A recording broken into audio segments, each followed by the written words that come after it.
अभी क्या है कि हम लोग जो क्वेश्चन सामने रखे हैं उसमें कुछ बातें पुरानी रहेगी जो कि हम दूसरे सम्स में करते आए हैं, और कुछ बातें आपको नई भी मिलेगी, इसलिए सम्स को केयरफुली देखिएगा।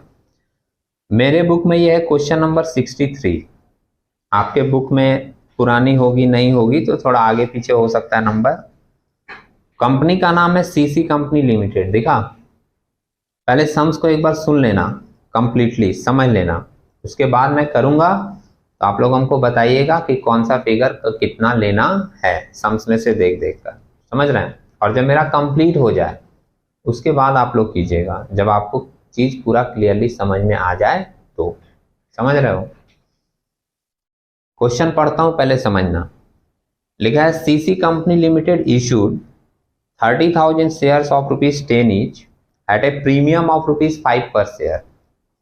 प्रीमियम मतलब समझते हैं, एक्स्ट्रा पैसा मिलेगा। पेबल एज फॉलोज, 30,000 शेयर्स है, ₹10 ईच करके, ₹5 प्रीमियम का हो गया, कितना? ₹15। अब पैसा कैसे मिलेगा नीचे दिखाया है तोड़ तोड़ के। ऑन एप्लीकेशन ₹4 दिख रहा है, दीक्षित जी ध्यान दीजिए सम्स पे। ऑन एप्लीकेशन ₹4, ऑन अलॉटमेंट ₹7, और इसी में प्रीमियम भी जुड़ा हुआ है, ध्यान रखना। प्रीमियम ₹5 है, साथ में ₹5 प्रीमियम होगा, मतलब ₹2 ओरिजिनल पैसा है, जिसको हम लोग बोलते हैं कैपिटल का पैसा, कैपिटल मनी, ठीक है। और कॉल में दिया हुआ है कितना रुपया? ₹4। आगे क्या बोल रहा है? Application were receive for 30,000 shares only. Company issue भी कर रहा है 30,000 शेयर्स, और एप्लीकेशन भी आ रहा है कितने का? 30,000 शेयर्स का। One share holder holding 1,000 shares fail to pay the allotment money. एक आदमी जिसके पास 1,000 शेयर्स था उसने अलॉटमेंट का पैसा नहीं दिया। जो पैसा हम लोगों को नहीं मिलता, कंपनी को नहीं मिलता, वो पैसा कहाँ ट्रांसफर हो जाता है?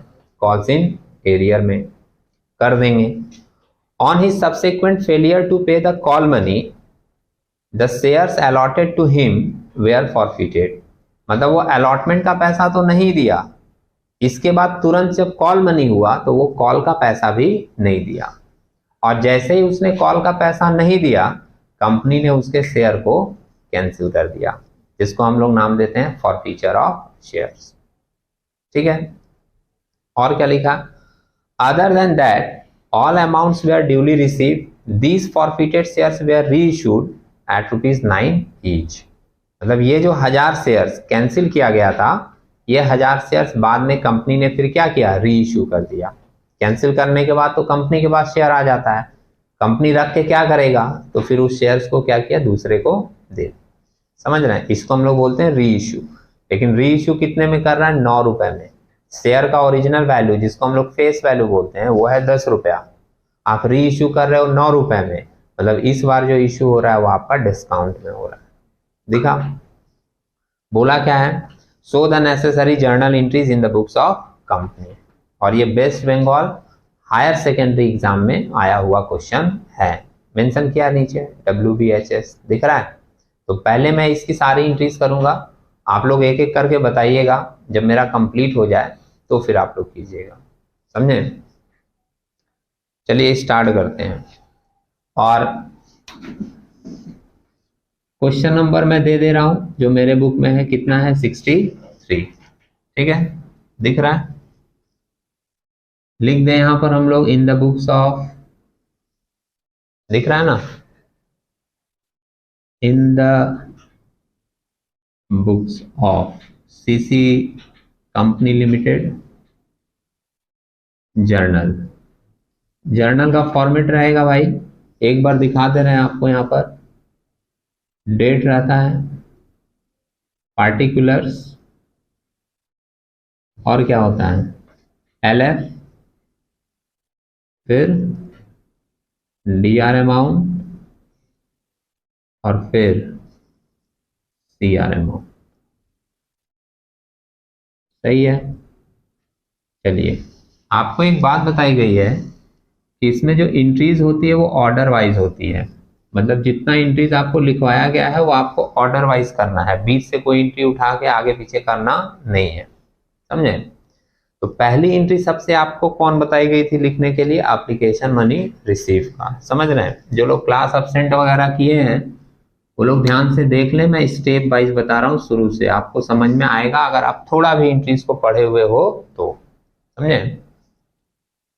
पहली एंट्री होती है एप्लीकेशन मनी रिसीव की। क्या एंट्री बनता है Rohit? Bank account debit to equity shares application account. अच्छा, मैं शॉर्ट में लिख दूं, समझ में आ जाएगा। इक्विटी शेयर्स को हम ईएस लिख दिए, ठीक है। आप लोग जब लिखिएगा पूरा लिखिएगा। Equity share application account, big application money received, application money received. चलो, कितने शेयर्स पे? 30,000 शेयर्स पे। और कितना रुपया करके है? 4 रुपया के हिसाब से, है ना। तो 30,000 इंटू 4 करके इसमें हम लोग लिख देंगे 30,000 शेयर्स पे 4 रुपए के हिसाब से आपको मिल जाएगा 1,20,000। सिंपल है, ठीक है। दूसरी एंट्री क्या करते हैं हम लोग? इस एप्लीकेशन मनी को जो रिसीव किए उसको ट्रांसफर करते हैं कैपिटल में। बीच में और एक लाइन याद रखना बाबू, अगर सुन रहे हो तो बता दें। कभी कभी ये भी दिया रहता है कि हम लोग एक्स्ट्रा पैसा रिसीव कर लिए, तो अगर एक्स्ट्रा पैसा रिसीव करेंगे तो आप लैंग्वेज पढ़ के सम्स में देख लीजिएगा कि उस एक्स्ट्रा को क्या करने बोल रहा है। उस एक्स्ट्रा के साथ 2 ट्रीटमेंट होता है, या तो उस एक्स्ट्रा पैसा को हम लोग रिफंड कर देते हैं, या फिर उस एक्स्ट्रा पैसा को हम लोग अलॉटमेंट के साथ एडजस्ट करते हैं। तो अगर सम्स में ये लिखा रहेगा कि तुमने एक्स्ट्रा पाया है, तो आप केयरफुली सम्स को पढ़ लीजिएगा कि अब उस एक्स्ट्रा वाले को क्या करने के लिए बोला है। अगर वो बोलेगा रिफंड करना है तो आपको एक रिफंड की एंट्री करनी पड़ेगी। अगर वो बोला अलॉटमेंट के साथ एडजस्ट करना है तो आपको अलॉटमेंट के साथ एडजस्ट करने वाली एंट्री करनी पड़ेगी। समझ रहे हैं? वो एंट्रीज आपको लिखवाया गया है, उसको पढ़िएगा ध्यान से। और इस सम्स में तो ये दोनों चीज नहीं है, तो हम लोग क्या करेंगे कि जो पैसा रिसीव किए हैं वो ट्रांसफर कर देंगे किसमें? कैपिटल में। तो कैपिटल में ट्रांसफर वाली एंट्री क्या होती है? Equity share application account debit capital account. हाँ, आराम से चलेंगे, कोई जल्दीबाजी नहीं है, गलती नहीं होना चाहिए। To equity share capital account, और पूरा ट्रांसफर हो जाएगा भाई 1,20,000। बैंक लिखते बाबू जब रिफंड करना होता तब, वो रिफंड की एंट्री में बैंक आता है। समझ रहे हैं? यहाँ ट्रांसफर कहाँ होता है? कैपिटल में। और एक मैंने बात कही थी, शायद आप लोग को याद हो, ऐसे जो अभी सुन रहे हैं मैं उनको बता दूं। मैंने कहा था कि जिसके भी एंट्री में कैपिटल वर्ड आएगा उसके नरेशन में आप लोग लिखिएगा as per board resolution number ... dated ... क्या लिखना बोले थे? As per board resolution number ... dated ... समझ रहे हैं? रिजोल्यूशन नियम है, बोर्ड मीटिंग में जब ये पास होता है तो उसका नंबर और डेट यहाँ मेंशन करना पड़ता है। हमारे सम्स में होता नहीं है तो हम लोग यहाँ पर ... करके दिखा देते हैं। समझ रहे हैं? अब मैं आगे लिखूंगा नहीं, आप लोग याद रखिएगा, कैपिटल वाले हर एंट्री में ये वाली चीज आपको लिखनी है। समझ रहे हैं? ये हो गया एप्लीकेशन का एंट्री। अब दूसरा इंस्टॉलमेंट में आते हैं, अलॉटमेंट। तो उसका पहले ड्यू होगा, सिस्टम है कि पहले ड्यू होगा फिर रिसीव, फिर कॉल मनी ड्यू होगा फिर रिसीव। तो अलॉटमेंट मनी ड्यू की अगर एंट्री करें तो ड्यू की एंट्री क्या होगी? Equity share allotment account debit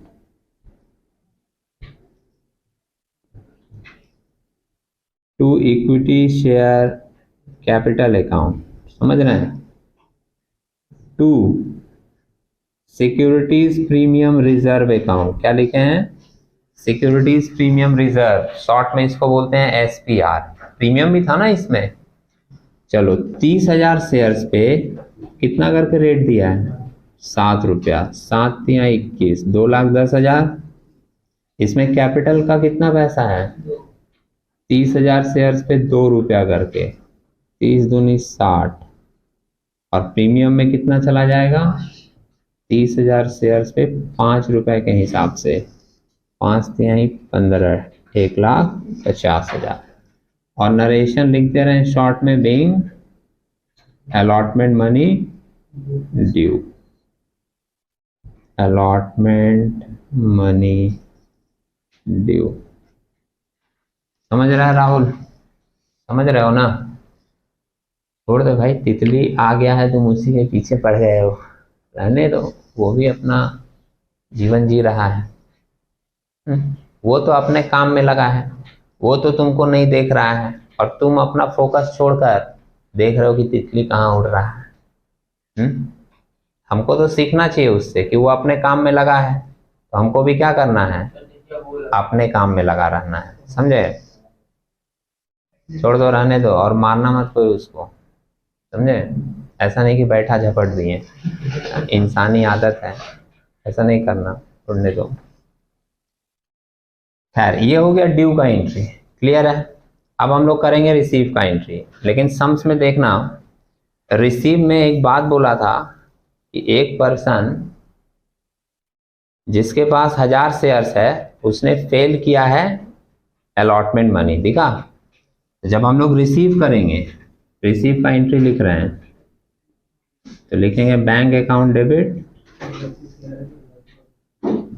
calls in arrear आ जाएगा भाई, कॉल्स इन एरियर,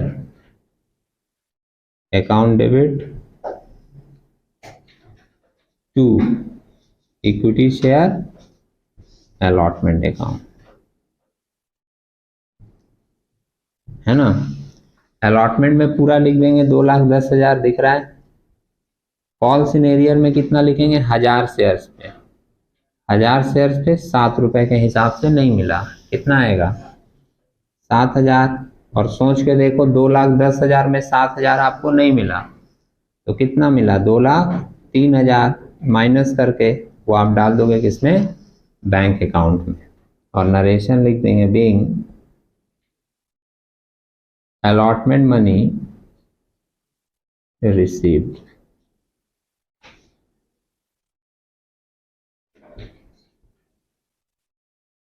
सही है।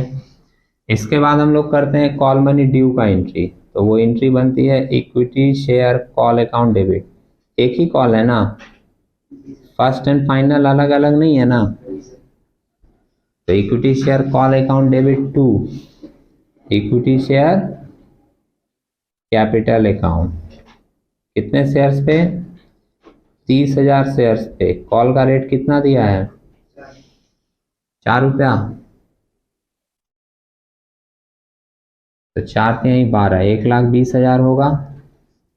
नरेशन लिख देंगे, बीइंग कॉल मनी ड्यू।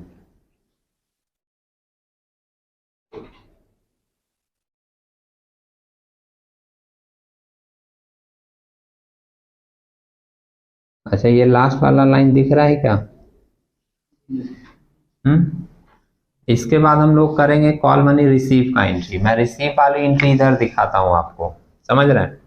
अब यहां भी जब रिसीव करोगे तो इसमें भी एरियर आएगा। सम्स में देख लीजिए, जो आदमी 1000 शेयर फेल किया था अलॉटमेंट का, वो बाद में कॉल मनी भी फेल किया है, समझे? ओके, सेम फॉर्मेट फॉलो हो रहा है भाई, यहाँ पे कंटिन्यू। हम लोग पहले कॉल मनी ड्यू किए, अब कॉल मनी रिसीव कर रहे हैं। एंट्री क्या बनाएंगे, bank account debit, calls in arrear यहां भी आ जाएगा, calls in arrear account debit to equity share call account. Call में ये पूरा डाल देंगे, 1,20,000 दिख रहा है ये, ठीक है? एरियर में कितना डालोगे, 1000 शेयर्स पे 4 रुपए के हिसाब से नहीं मिला, 4,000, मिलेगा कितना, 1,20,000 में 4,000 नहीं मिला तो मिल जाएगा 1,16,000।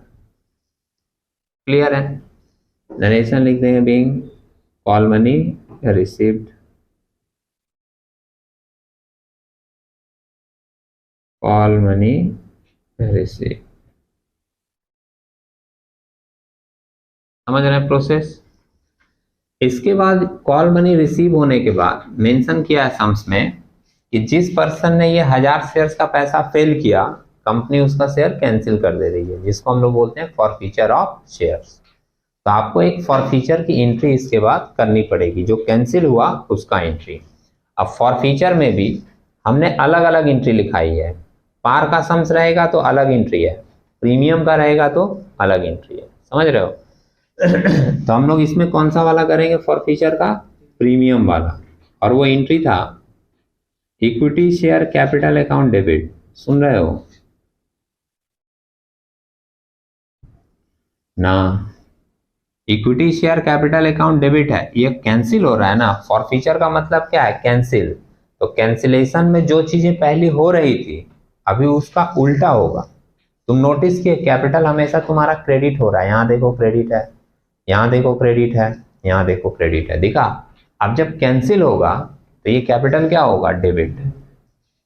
समझ रहे हैं। प्रीमियम क्या हुआ यहाँ पर? Securities premium reserve credit.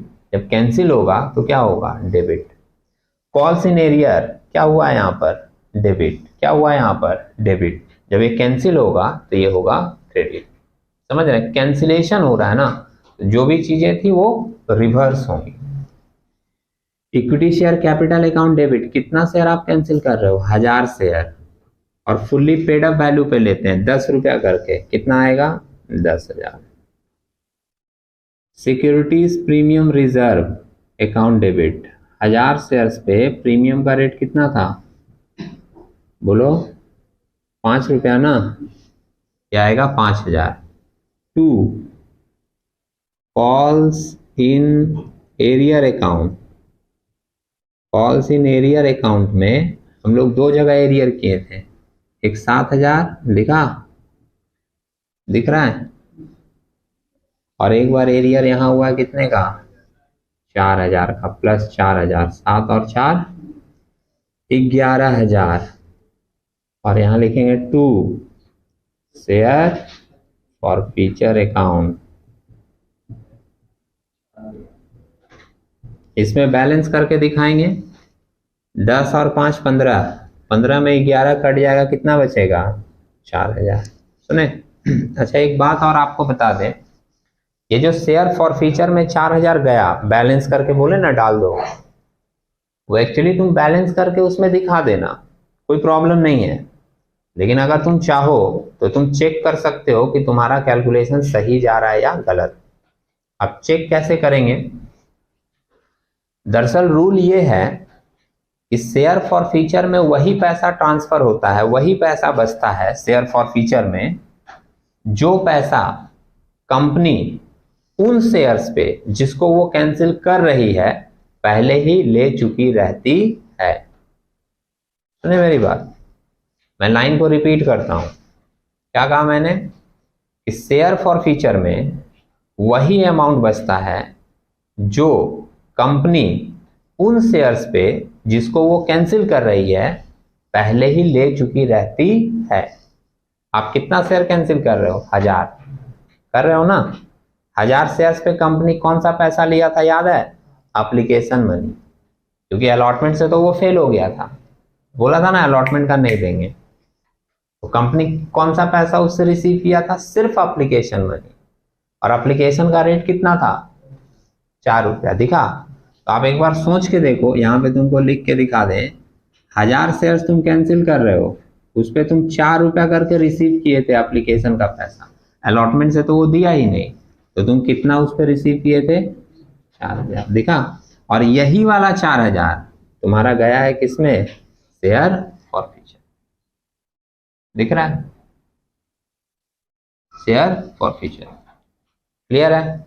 Okay. ये आप चाहो तो चेक कर सकते हो, नहीं तो आपका जो सरल तरीका है कि बैलेंस करके शेयर फॉरफीचर में डाल दो, डाल सकते हो, लेकिन उससे तुम चेक नहीं कर पाओगे कि तुम्हारी कैलकुलेशन सही जा रही है या नहीं। इसलिए चीज़ों को कॉन्सेप्चुअल समझ के रखिए, हर चीज़ को हर एंगल से। ठीक है? ये हम लोग कर दिए फॉरफिट। कहानी खत्म है, थोड़ा सा और बाकी है। शॉर्ट में यहाँ नरेशन लिख दे, बीइंग 1000 शेयर्स फॉरफिटेड। अब क्या बोला कि इस फॉरफिटेड शेयर्स को कंपनी ने 9 रुपया करके फिर से इशू कर दिया, जिसको हम लोग बोलते हैं री issue of shares. Last line यही था ना संस्कार। These forfeited shares were reissued at ₹9 each। तो 10 रुपया का शेयर है, 9 रुपया करके री इशू कर रहा है, मतलब 1 रुपए के डिस्काउंट में। तो आप जब री इशू वाला एंट्रीज देखिएगा उसमें आपको अलग अलग लिखवाया गया है, पार का अलग, प्रीमियम का अलग, डिस्काउंट का अलग। हम लोग इसमें कौन सा वाला एंट्री फॉलो करेंगे? डिस्काउंट वाला। और डिस्काउंट वाला री इशू का एंट्री क्या था? Bank account debit. सुनिएगा मेरी बात, देखिएगा यहाँ पर बैंक अकाउंट डेबिट में तुम्हारा कितना जाएगा पैसा पता है?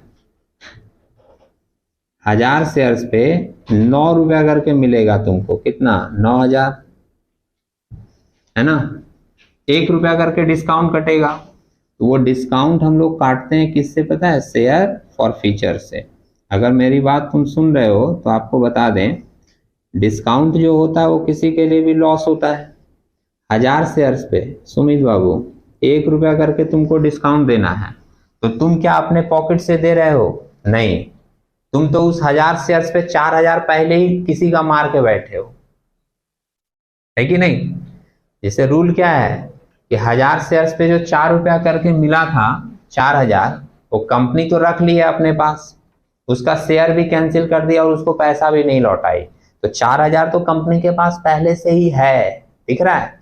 अगर उसको डिस्काउंट भी देना होगा तो कंपनी अपने पॉकेट से डिस्काउंट नहीं देगी, उसी 4000 में से निकाल के 1000 डिस्काउंट दे देगी। समझ रहे हैं? इसलिए हम लोग यहां पर डिस्काउंट नहीं लिखकर क्या लिखते हैं? Share forfeiture. और 4000 कंपनी पहले ही रखी है लेकर उस पे, उसमें से 1000 रुपया का अगर डिस्काउंट भी दे देती है तो भी कंपनी के पास कितना बच जाता है? 3000 बच जा रहा है। कंपनी ये पैसा एक फंड में जमा कर देती है, जिसको हम लोग बोलते हैं कैपिटल रिजर्व। समझ रहे हैं? कैपिटल रिजर्व में ये 3000 रुपया जमा हो जाएगा। उसका भी एक एंट्री तुमको दिखाना पड़ेगा, वो सम्स में बोलेगा नहीं। जैसे सम्स में तो सिर्फ बोला कि री इशू कर दीजिए, लेकिन री इशू के बाद जो बचा हुआ पैसा कैपिटल रिजर्व में जमा होगा उसकी भी एक एंट्री आपको करके दिखानी पड़ेगी, जो कि सम्स में बोला नहीं जाता है। ध्यान रखिएगा, समझ रहे हैं। अब लास्ट लाइन देख लीजिए। बैंक अकाउंट डेबिट हो गया, शेयर फॉरफीचर अकाउंट में डिस्काउंट चला गया 1000 रुपया, to equity share capital account, इसमें तो फेस वैल्यू रहेगा हमेशा भाई। 1000 शेयर्स पे 10 रुपए के हिसाब से कितना? 10,000। नरेशन आपको शॉर्ट में बता दें, being 1000 shares reissue at ₹9 each. समझ रहे हैं? आप लोग नरेशन थोड़ा पार्टिकुलर्स वाले में ही लिखिएगा, मैं तो लिखते लिखते इधर अमाउंट तक चला आता हूँ। समझ रहा है? ऐसा हमको अंधा होकर फॉलो नहीं करना है कि वो जैसे लिखे हैं पूरा लिखेंगे। आप थोड़ा साफ सुथरा पार्टिकुलर्स वाले कॉलम में लिखिएगा, ठीक है। और लास्ट में एक एंट्री कौन सा करना है जो सम से बोलता नहीं है? अरुण कुमार, हम लास्ट डे नहीं आए थे, ध्यान दीजिए। क्या एंट्री करेंगे? Share forfeiture account debit to capital reserve account. कितना रुपया? 3000 ट्रांसफर कर रहे हैं भाई। कितना ट्रांसफर कर रहे हैं? 3000। कैसे 3000 आया फिर से देख लीजिए जो लोग नहीं सुने। 4000 आपने पैसा रखा था ना उस शेयर्स पे, यहाँ पर शेयर फॉर फीचर में दिख रहा है, दिख रहा है ये क्रेडिट, और उसमें से डेबिट कितना हुआ? शेयर फॉर फीचर 1000 दिख रहा है। तो 4000 में 1000 रुपया आप डिस्काउंट दे दिए, बचा कितना? 3000, जो कि आप डाल दिए इसमें कैपिटल रिजर्व में। 4000 माइनस 1000, यहाँ हम दिखा भी दे रहे हैं कैलकुलेशन। और शॉर्ट में नरेशन लिख देंगे, being balance of share forfeiture, लिखेंगे balance of share forfeiture transferred to capital reserve. ठीक है, अभी ये पूरा सम्स कंप्लीट हुआ। आप लोग इसको नोट डाउन कीजिए। नोट डाउन करने के समय अगर कोई डाउट आ जाए तो फिर से एक बार पूछ लीजिएगा, मैं रिपीट कर दूँ। ठीक है, थैंक यू।